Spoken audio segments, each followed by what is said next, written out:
Hello दोस्तों, स्वागत करता हूं आप सबको। तो यहाँ पे हम बात करेंगे why do we fall ill, हम बीमार क्यों पड़ते हैं। इस चैप्टर को हम डिस्कस करेंगे और इस चैप्टर को आप अगर इस वीडियो के रूप में देखते हैं तो चैप्टर को पढ़ने की भी आपको जरूरत नहीं पड़ेगी, क्योंकि हम इस चैप्टर में जो जो चीज है इस वीडियो के माध्यम से आपको सब कुछ बताने वाले हैं। तो ध्यान से देखिएगा, स्टार्टिंग से लेकर अंत तक जो है वीडियो को जरूर देखिएगा, ठीक है। तो आपको इस वीडियो को देखने के बाद चैप्टर को पढ़ने की जरूरत नहीं पड़ेगी और जो भी कॉम्पिटिटिव एग्जाम के लिए आप तैयारी करते हैं उसके लिए भी यहाँ से बहुत सारा क्वेश्चन बनता है, ठीक है। सो शुरू करते हैं आज का ये वीडियो। तो आज के वीडियो में पहला क्वेश्चन है हमारे पास में, निम्नलिखित में से कौन सा एक वायरल रोग नहीं है। Which one of the following is not a viral disease. तो यहाँ पे जो आपको ऑप्शन दिया गया है इसमें से कौन सा वायरल डिजीज नहीं है बोला गया है। तो आपके पास में ऑप्शन आपको दिख रहा होगा। पहला ऑप्शन है डेंगू। डेंगू आपको क्या है, वायरस से ही होता है, ओके। तो ये डेंगू वायरस होता है, तो डेंगू वायरस से होता है, तो आपको वायरल नहीं है वो खोजना है, तो ये ऑप्शन हमारा नहीं होगा। एड्स, एड्स जो होता है HIV वायरस यानी कि रेट्रो वायरस के कारण एड्स होता है, अभी वायरस है। टाइफाइड और इन्फ्लुएंजा, ओके। सो इन्फ्लुएंजा भी वायरस के कारण होता है, लेकिन हमारा ऑप्शन बच जाता है टाइफाइड जो है, ओके। साल्मोनेला टाइफी नामक एक बैक्टीरिया के कारण होता है।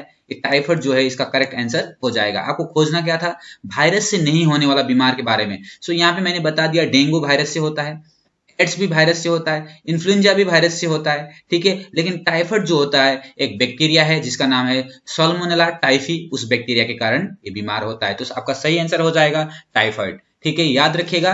नेक्स्ट क्वेश्चन हम देखेंगे। नेक्स्ट क्वेश्चन है हमारे पास में, निम्नलिखित में से कौन सा जीवाणु रोग नहीं है। जीवाणु यानी कि बैक्टीरिया से होने वाला बीमार नहीं है। Which one of the following is not a bacterial disease, यानी कि बैक्टीरिया से नहीं होने वाला बीमार आपको खोजना है, ठीक है। सो अब देखिए यहाँ पे आपको क्या है, कोलेरा, विब्रियो कोलेरी नामक एक बैक्टीरिया से होता है, ये बैक्टीरिया से होता है। तो आपको नॉट ए बैक्टीरिया, बैक्टीरिया नहीं वो वाला खोजना है, ठीक है। क्या बोला मैंने, कोलेरा जो होता है यानी कि हैजा जिसको बोलते हैं, विब्रियो कोलेरी नामक एक बैक्टीरिया के कारण होता है। ट्यूबरकुलोसिस, माइकोबैक्टीरियम ट्यूबरकुलोसिस नामक एक बैक्टीरिया के कारण होता है। एंथ्रेक्स, ओके, एंथ्रेक्स भी बैक्टीरिया के कारण होता है, ओके। और इन्फ्लुएंजा होता है, ये वायरस के कारण होता है। तो आपका सही आंसर हो जाएगा इन्फ्लुएंजा। और ये एंथ्रेक्स जो होता है बेसिलस एंथ्रासिस नामक एक बैक्टीरिया के कारण होता है। ध्यान रखिएगा, यहाँ पे आपने सब कुछ आपको यहाँ पे बता दिया। कोलेरा होता है साल्मोनेला विब्रियो कोलेरी नामक, ओके, विब्रियो कोलेरी नामक एक बैक्टीरिया के कारण होता है। ट्यूबरकुलोसिस होता है माइकोबैक्टीरियम ट्यूबरकुलोसिस के कारण। एंथ्रेक्स जो होता है बेसिलस एंथ्रासिस यानी कि एक बैक्टीरिया है, इसके कारण होता है। और ये जो है इन्फ्लुएंजा जो है वायरस के कारण होता है, ठीक है। सो आपका सही आंसर है, आपको क्या खोजना था, कौन सा बैक्टीरियल डिजीज नहीं है। तो बैक्टीरिया से होने वाला डिजीज ये नहीं है, यानी कि बीमार नहीं है। सो आप अगर कोई भी कॉम्पिटिटिव एग्जाम की तैयारी करते हैं कि कोई नौकरी के लिए आप तैयारी कर रहे हैं, तो ये वीडियो आपके लिए बहुत ही खास है। तो ध्यान से देखिएगा, इसको समझने की कोशिश करिएगा, ठीक है। आगे बढ़ते हैं। नेक्स्ट क्वेश्चन है, निम्नलिखित में से कौन सा रोग मच्छर से नहीं फैलता। मच्छर से नहीं फैलने वाला आपको बीमार का नाम बताना है, ओके। यहाँ पे सो ऑप्शन में है आपको पास ब्रेन फीवर, मलेरिया, टाइफाइड या फिर डेंगू, ओके। देखिए मच्छर क्या होता है, एक वेक्टर का काम करता है। मच्छर क्या करता है, एक वेक्टर का काम, ओके। बाद में मैं आपको वेक्टर के बारे में बताऊंगा कि वेक्टर क्या होता है। ध्यान से समझ लेना है, एक एक चीज को समझ के आपको आगे बढ़ना है। सो वेक्टर होता है, वेक्टर किसको बोलते हैं, जो एक इंसान से दूसरा इंसान तक वो बीमार करने वाला जीवाणु को अगर लेके जाता है। So it carries the disease causing organism, micro organisms को, जो बीमार करने वाला माइक्रो ऑर्गेनिज्म होता है, एक जगह से यानी कि एक इंसान से दूसरा इंसान या फिर एक जीव से दूसरा जीव पे पहुंचाता है, उसको वेक्टर कहते हैं। सो मच्छर, मच्छर के कारण कोई बीमार नहीं होता, लेकिन ये वेक्टर का काम करता है। वेक्टर, मच्छर क्या करता है, वो जीवाणु को एक इंसान से दूसरा इंसान तक पहुंचाता है, इसलिए इसको ये क्या काम करता है, वेक्टर का काम करता है। Which one of the following disease is not transmitted by mosquito. So mosquito से फैलने वाला बीमार कौन सा नहीं है, नॉट बोला है। तो आपके पास ऑप्शन है ब्रेन फीवर, ओके, ये मच्छर फैलाता है। मलेरिया भी मच्छर फैलाता है, डेंगू भी मच्छर फैलाता है। सो कौन सा बच गया, टाइफाइड, ओके। साल्मोनेला टाइफी जो है बैक्टीरिया के कारण होता है, सो ये मच्छर के द्वारा नहीं फैलता, यानी कि मच्छर इसमें वेक्टर का काम नहीं करता है। तो सही आंसर है टाइफाइड, आपका सही आंसर हो जाएगा, ठीक है। सो आशा करता हूं ये पूरा पूरा क्लियर हो रहा है आपको, है ना। आगे बढ़ते हैं, इसके बाद आगे वाला क्वेश्चन देखते हैं। निम्नलिखित में कौन सा रोग बैक्टीरिया के कारण नहीं होता। आप देखिए ये अब 2-3 क्वेश्चन हमने कर लिया है, तो ये आसानी से आप बता सकते हो।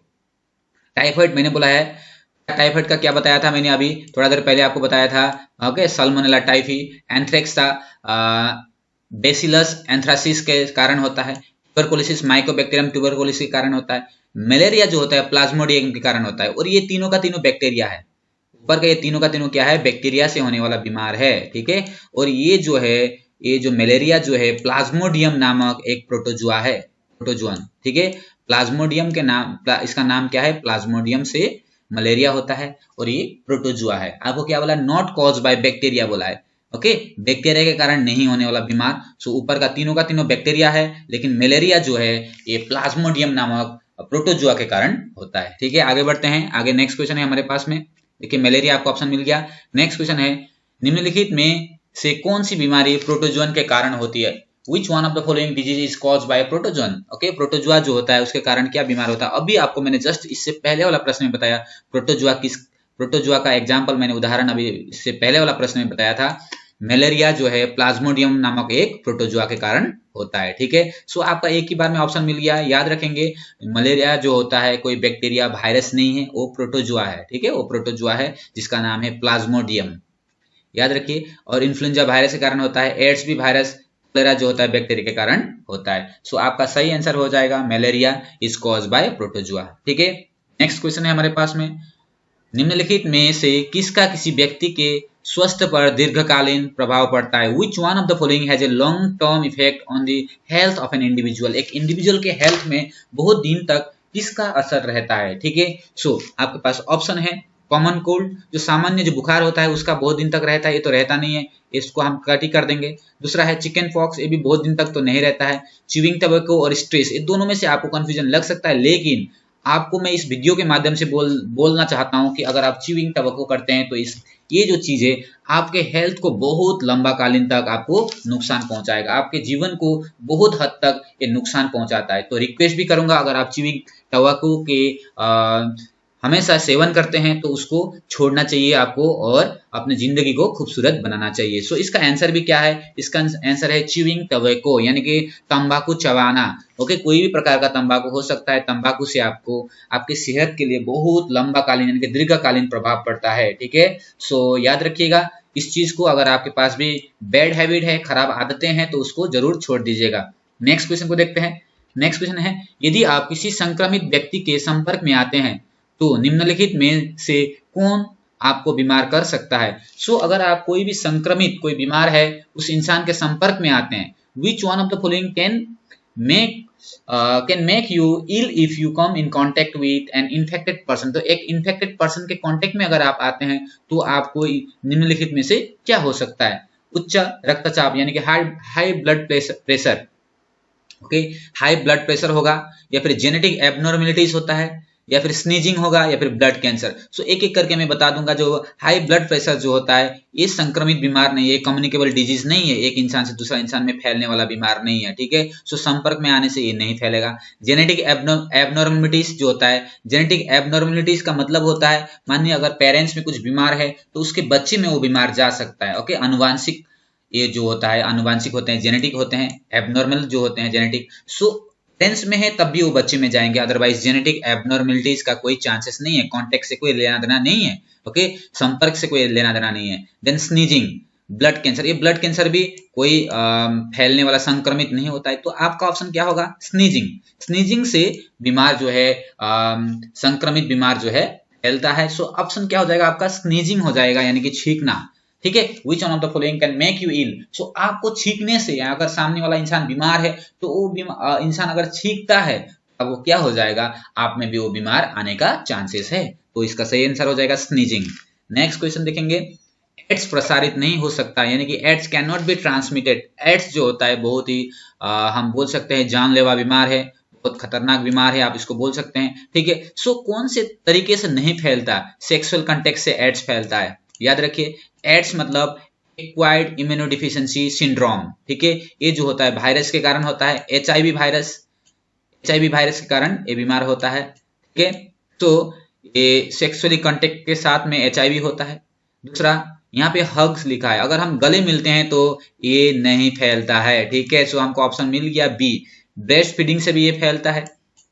ब्लड ट्रांसफ्यूजन में, यानी कि एक इंसान से दूसरा इंसान पे अगर हम रक्त का जो आदान करते हैं, ट्रांसफ्यूजन करते हैं, उसको देते हैं और वो इंसान में एड्स का वायरस घुसा हुआ है तो वो दूसरा में भी चला जाएगा। सो इसका सही आंसर है गले मिलना। अगर एड्स हुआ कोई इंसान के साथ में, अगर हम गले मिलते हैं तो हम में एड्स या उस इंसान पे एड्स आने का कोई चांसेस नहीं है। एड्स मतलब एक जानलेवा बीमार है, ठीक है। सो हग यानी कि गले मिलने से एड्स नहीं फैलता, और बाकी जो भी ऑप्शन दिया गया है उससे एड्स फैलता है। नेक्स्ट क्वेश्चन है एंटीवायरल। देखिए इसको ध्यान से देखिएगा। एंटीवायरल दवाएं बनाना एंटीबैक्टीरियल दवाएं बनाने से ज्यादा कठिन है।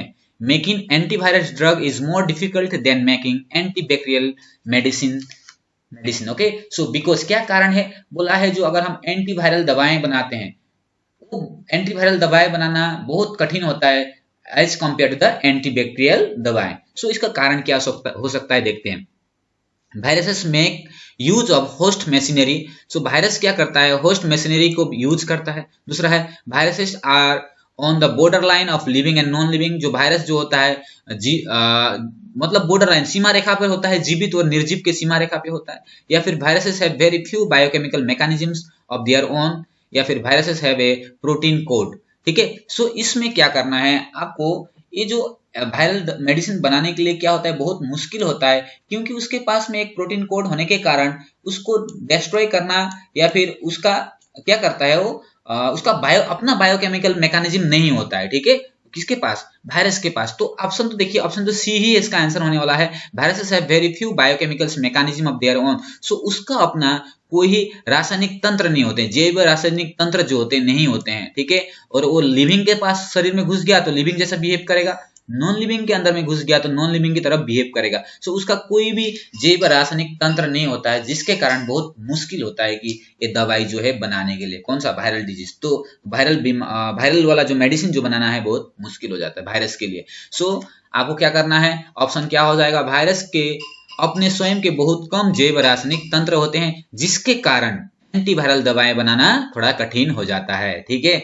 सो ये आंसर है। इसके बाद आगे वाला क्वेश्चन को देखते हैं। आगे वाला है निम्नलिखित में से कौन काला अजार का कारण बनता है। काला अजार जो होता है, काला अजार एक बुखार है, इसको ब्लैक फीवर भी बोलते हैं, ठीक है, ब्लैक फीवर। सो इसमें से ब्लैक फीवर का कारण क्या, कौन सा है, which one of the following cause काला अजार। सो एस्करिस नहीं करता है, ट्राइपोनोसोमा क्या करता है, स्लीपिंग सिकनेस करता है, ओके, बैक्टीरिया भी नहीं करता है। तो इसका सही आंसर हो गया लेशमेनिया। लेशमेनिया जो होता है ये काला अजर यानी कि एक बुखार है, जिसको ब्लैक फीवर भी बोलते हैं, ये होने का चांस होता है, ठीक है। लेशमेनिया में अगर अर्ली ट्रीटमेंट नहीं हुआ, यानी कि बहुत उसको अर्ली स्टेज पे अगर ट्रीटमेंट हम नहीं करते हैं तो बहुत डिफिकल्ट हो सकती है, वो इंसान का जान भी जा सकता है। तो ध्यान रखिएगा, लेशमेनिया के कारण क्या होता है, काला अजर एक प्रकार का बुखार है, जिसको ब्लैक फीवर भी कहते हैं, ठीक। नेक्स्ट देखते हैं, लेशमेनिया हो गया। नेक्स्ट, आप यदि भीड़ भाड़ वाले और खराब हवादार घर में रहते हैं तो संभव है कि आप निम्नलिखित में से किस बीमारी से पीड़ित हो। सो अगर आपको क्या करते हैं, if you live in A overcrowded and poorly ventilated house, it possible that you may suffer from which one of the following. अगर आप मान लिया आपके ओवरक्राउडेड बहुत जनसंख्या वाला जगह में रहते हैं और आपके घर में वेंटिलेशन का प्रॉब्लम भी बहुत ज्यादा है, यानी कि पुअरली वेंटिलेटेड है, हवा घर के अंदर में नहीं घुसता है, तो आपको किस प्रकार का बीमार होने का चांसेस ज्यादा है, कैंसर, एड्स, ईयरबोर्न डिजीजेस या फिर कॉलेरा। तो इसका सही आंसर है ईयरबोर्न डिजीजेस, ठीक है। ईयरबोर्न डिजीजेस यानी कि वायु जनित रोग होने का कारण मतलब चांसेस बहुत ज्यादा होता है, ठीक है। सो याद रखिए, इसका है ईयरबोर्न डिजीजेस, मतलब हवा द्वारा जो फैल के जो बीमार होने वाला ज्यादा चांसेस होता है यहाँ पे। नेक्स्ट क्वेश्चन देखेंगे, कौन सी बीमारी मच्छरों से नहीं फैलती। सो याद रखिए, डेंगू जो है मच्छर से फैलती है, मलेरिया मच्छर से फैलती है, ब्रेन फीवर जो भी है जो मच्छर से फैलती है, मस्तिष्क ज्वर या एन्सेफेलाइटिस। उसके बाद निमोनिया जो होता है, ओके, निमोनिया जो होता है इससे नहीं फैलता है, मच्छर से नहीं फैलता है, या फिर मच्छर के काटने से निमोनिया का बीजाणु जो है नहीं जाता है। सो इसका सही आंसर है निमोनिया इसका करेक्ट आंसर हो जाएगा। नेक्स्ट क्वेश्चन देखेंगे, निम्नलिखित में से कौन सा व्यक्तिगत स्वास्थ्य के लिए महत्वपूर्ण नहीं है। व्यक्तिगत, ओके, इंडिविजुअल हेल्थ के लिए इंपॉर्टेंट नहीं, कौन सा इंपॉर्टेंट नहीं है। लिविंग इन क्लीन स्पेस, ये बहुत ज्यादा जरूरी है इंडिविजुअल हेल्थ के लिए। स्वच्छ स्थान में रहना, गुड इकोनॉमिक कंडीशन, अच्छी आर्थिक स्थिति होना भी जरूरी है। दूसरा है सोशल इक्वलिटी एंड हार्मोनिटी, सामाजिक समानता और समभाव, ओके, सद्भावना, सद्भाव, या ये भी बहुत ज्यादा जरूरी है, सामाजिक समानता और सद्भाव भी बहुत ज्यादा जरूरी है। Living in large and well furnished house, एक बड़े और अच्छी तरह के सुसज्जित घर में रहना, यानी कि ये नहीं होने से भी चलेगा, ये नहीं होने भी चलेगा, लेकिन ऊपर का 3 जो है बहुत ही इंपॉर्टेंट है एक इंडिविजुअल हेल्थ के लिए, ओके, व्यक्तिगत स्वास्थ्य के लिए ऊपर के तीनों का 3 बहुत ही ज्यादा जरूरी है। क्या स्वस्थ स्थान में रहना, अच्छी आर्थिक स्थितियां, या फिर सामाजिक समानता और सद्भाव, ये सारा जरूरी होता है। ठीक है, नेक्स्ट क्वेश्चन देखेंगे। नेक्स्ट क्वेश्चन है हमारे पास में, ये दिख रही है आपने लिविंग, ये जो ऑप्शन डी है इसका। नेक्स्ट क्वेश्चन है हमारे पास, गलत कथन चुनिए, आपको इसमें से गलत कथन चुनना है। चूज द रॉन्ग स्टेटमेंट, बहुत सारा 3 ऑप्शन राइट है और इसमें से एक गलत है, तो आपको गलत वाला ही चूज करना है। High blood pressure is caused by excessive weight and lack of exercise, yes, ये बहुत सही है। उच्च रक्तचाप अत्यधिक वजन और व्यायाम की कमी के कारण होता है, ये सही है, आपको गलत चुनना है। ठीक है, ये सही है। दूसरा, cancer can be caused by genetic abnormalities, abnormal के कारण होता है, कैंसर आनुवंशिक असामान्यताओं के कारण होता है, ये सही है, बिल्कुल सही है। दूसरा, peptic ulcer are caused by eating acidic food, peptic जो अल्सर होता है अम्लीय भोजन खाने के कारण होता है, ये गलत है। ओके, तो आपको सही, आपके तो इसका सही उत्तर हमको मिल चुका है, सही उत्तर है ऑप्शन सी, पेप्टिक अल्सर जो है इसके कारण नहीं होता है, cause by eating acidic food, acidic food खाने के कारण पेप्टिक है। नेक्स्ट क्वेश्चन है हमारे पास में, हमें अपने परिवेश में मच्छरों को पनपने नहीं देना चाहिए, क्योंकि कि हमारे आसपास we should not allow mosquitoes to breed in our surrounding because they, okay, मच्छर क्या करते हैं, क्यों हमको उसको पनपने नहीं देना चाहिए, multiply very fast and cause pollution, are vectors for many diseases, bite and cause skin diseases, are not important insect. So आपको इसमें से सही उत्तर चुनना है। पहला ऑप्शन था बहुत तेजी से गुणा करने और प्रदूषण का कारण बनता है, कई बीमारियों के लिए वेक्टर है, वेक्टर जो है जिन्हें मैंने पहले बताया था वेक्टर क्या होता है उसके बारे में बताया था, या फिर काटने और चर्म रोगों का कारण बनता है, या फिर महत्वपूर्ण कीड़ा नहीं है। सो इसका सही आंसर आपको यहाँ पे है are vectors for many disease, और मच्छर जो होता है बहुत सारे बीमार का वेक्टर से, यानी कि बीमार पैदा करने वाले जीवाणु को एक बीमार इंसान से दूसरा इंसान तक ले जाने का कार्य करता है। ठीक है, सो ये जो मच्छर, इसलिए उसको हमको पनपने नहीं देना चाहिए या फिर उसको ब्रीड करने नहीं देना चाहिए। सो नेक्स्ट क्वेश्चन हम देखेंगे। नेक्स्ट क्वेश्चन है, आप अपने शहर में पोलियो उन्मूलन कार्यक्रम में अवगत है, बच्चों को टीकाकरण लगाया जाता है क्योंकि सो आपने देखा है कि पोलियो जो है, हमने पोलियो का टीकाकरण देखा है, तो पोलियो का टीकाकरण क्यों किया जाता है, ये क्वेश्चन यहाँ पे है। You are aware of polio eradication program in your city, childrens are vaccinated because, तो चिल्ड्रन को वैक्सीन क्यों लगाया जाता है, vaccination kills the polio causing micro organisms, टीकाकरण क्या करता है, पोलियो पैदा करने वाले सूक्ष्म जीवों को मारता है, या फिर ऑप्शन बी है prevent the entry of polio causing organisms, या फिर पोलियो करने वाले जो जीवाणु है उसको अंदर आने से रोकता है, प्रवेश को रोकता है। It creates immunity in body, यह शरीर के प्रतिरक्षा पैदा करता है, शरीर में प्रतिरक्षा पैदा करता है, या फिर all of the above. So यहाँ पे देखिए इसका सही आंसर है it creates immunity in the body. So यह शरीर में प्रतिरक्षा पैदा करता है, वैक्सीनेशन से क्या करता है, प्रतिरक्षा होता है, हमेशा प्रतिरक्षा पैदा करते हैं। कोई भी वैक्सीन हम अपने शरीर में लेते हैं तो शरीर की जो इम्यूनिटी है, जो प्रतिरक्षा वाला जो सिस्टम है उसको मजबूत कर देता है। तो इसका सही आंसर है यह शरीर में प्रतिरक्षा पैदा करता है, इम्यूनिटी सिस्टम को स्ट्रॉन्ग करता है, इम्यूनिटी पैदा करता है। ठीक है, नेक्स्ट क्वेश्चन है, वायरस जो हेपेटाइटिस का कारण बनते हैं एक माध्यम से प्रेषित होते हैं, यानी कि फैलते हैं। Viruses which cause hepatitis are transmitted through, जो वायरस के कारण जो हेपेटाइटिस होता है किसके माध्यम से वो ट्रांसमिट होते हैं, ओके, एक जगह से या फिर एक इंसान से दूसरा इंसान में चले जाते हैं। सो वायु के कारण, पानी, भोजन, या फिर पर्सनल कांटेक्ट, व्यक्तिगत संपर्क। सो यहाँ पे 4 ऑप्शन है। सो इसका मेन कारण जो है कंटामिनेटेड फूड के कारण भी होता है, लेकिन ये जो मेन इसका है वाटर, इसका सही आंसर क्या है, वाटर। सो आपको यहाँ पे सही उत्तर चुनना था। अगर कंटामिनेटेड फूड खाते हैं जिसमें अगर हेपेटाइटिस पैदा करने वाला वायरस है अभी उसको हो सकता है, लेकिन इस क्वेश्चन में यहाँ पे हमारा सही आंसर हमको बनता है कौन सा, वाटर।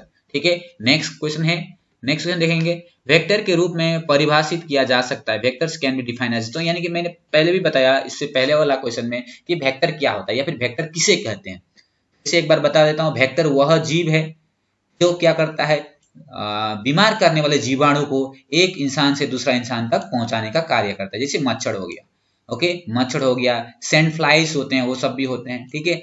जो भी जीव जंतु या जो भी जीव है एक वायरस को यानी कि एक जीवाणु को दूसरे तक पहुंचा देता है और वो क्या करता है, दूसरे में जाके उसको बीमार फैलाता है। तो उस चीज को यानी कि उस मीडियम को यानी कि जो मीडिएटर है, जो चीज लेके जा रहा है, उसको हम वेक्टर कहते हैं। जैसे मलेरिया जो होता है, मलेरिया किसके कारण होता है, प्लाज्मोडियम के कारण होता है। किसी के शरीर में प्लाज्मोडियम, मान लीजिए ऑप्शन 1 है, एक पहला इंसान के पास में प्लाज्मोडियम है। सो ये प्लाज्मोडियम जो है, मच्छर क्या करता है, खून को उसको सॉक लेता है, खून को सक करके दूसरा इंसान तक पहुंचा देता है इसको, ठीक है। पहले इंसान को काटा, उसमें से उसके शरीर में प्लाज्मोडियम आ गया और प्लाज्मोडियम को दूसरे के शरीर में पहुंचा देता है। देखिए, मच्छर बीमार नहीं फैलाता, मच्छर बीमार फैलाने वाले यानी बीमार करने वाले जीवाणु को एक इंसान से दूसरा इंसान पहुंचाता है। तो ऐसा चीज को हम वेक्टर बोलते हैं। तो इसमें से आप सही आंसर को चूज कर लीजिए। Animals carry the infecting agents from sick person to another healthy person. Yes, जानवर संक्रमित एजेंटों को बीमार व्यक्ति से दूसरे स्वस्थ व्यक्ति में ले जाते हैं। यस, ये आपका एकदम सही आंसर है। इसको ही हम वेक्टर बोलते हैं। Micro organisms cause many diseases, micro बीमार करने वाले माइक्रो ऑर्गेनिजम्स को हम वेक्टर नहीं कहते हैं। इन्फेक्टेड पर्सन को भी वेक्टर नहीं कहेंगे। रोगाग्रस्त पौधे को भी वेक्टर नहीं कहेंगे। तो वेक्टर किसको कहेंगे, जो जीव जो है बीमार करता है, उस जीव को यानी कि उस जीवाणु को एक से दूसरा में पहुंचाने वाला जो कार्य करता है, उसको हम वेक्टर्स बोलते हैं, ठीक है। सो इसका सही आंसर है option A is the correct answer. जानवर संक्रमित एजेंटों को बीमार व्यक्ति से दूसरे स्वस्थ व्यक्ति में ले जाते हैं। तो इसको ही हम क्या बोलते हैं, वेक्टर बोलते हैं। सो यहाँ पे थैंक यू सो मच। आपने अगर अंत तक देखा है तो आपको बहुत बहुत धन्यवाद। और यहाँ पे आपने बहुत चीज सीखने को मिला होगा। आपको आशा करता हूँ अगर आप कुछ ना कुछ आपने सीखा होगा तो एक लाइक जरूर कर लीजिएगा। और चैनल में पहली बार विजिट किए थे तो चैनल को भी सब्सक्राइब कर लीजिएगा। अभी के लिए इतना ही, फिर अगले वीडियो में मिलते हैं। Thank you for watching, God bless you.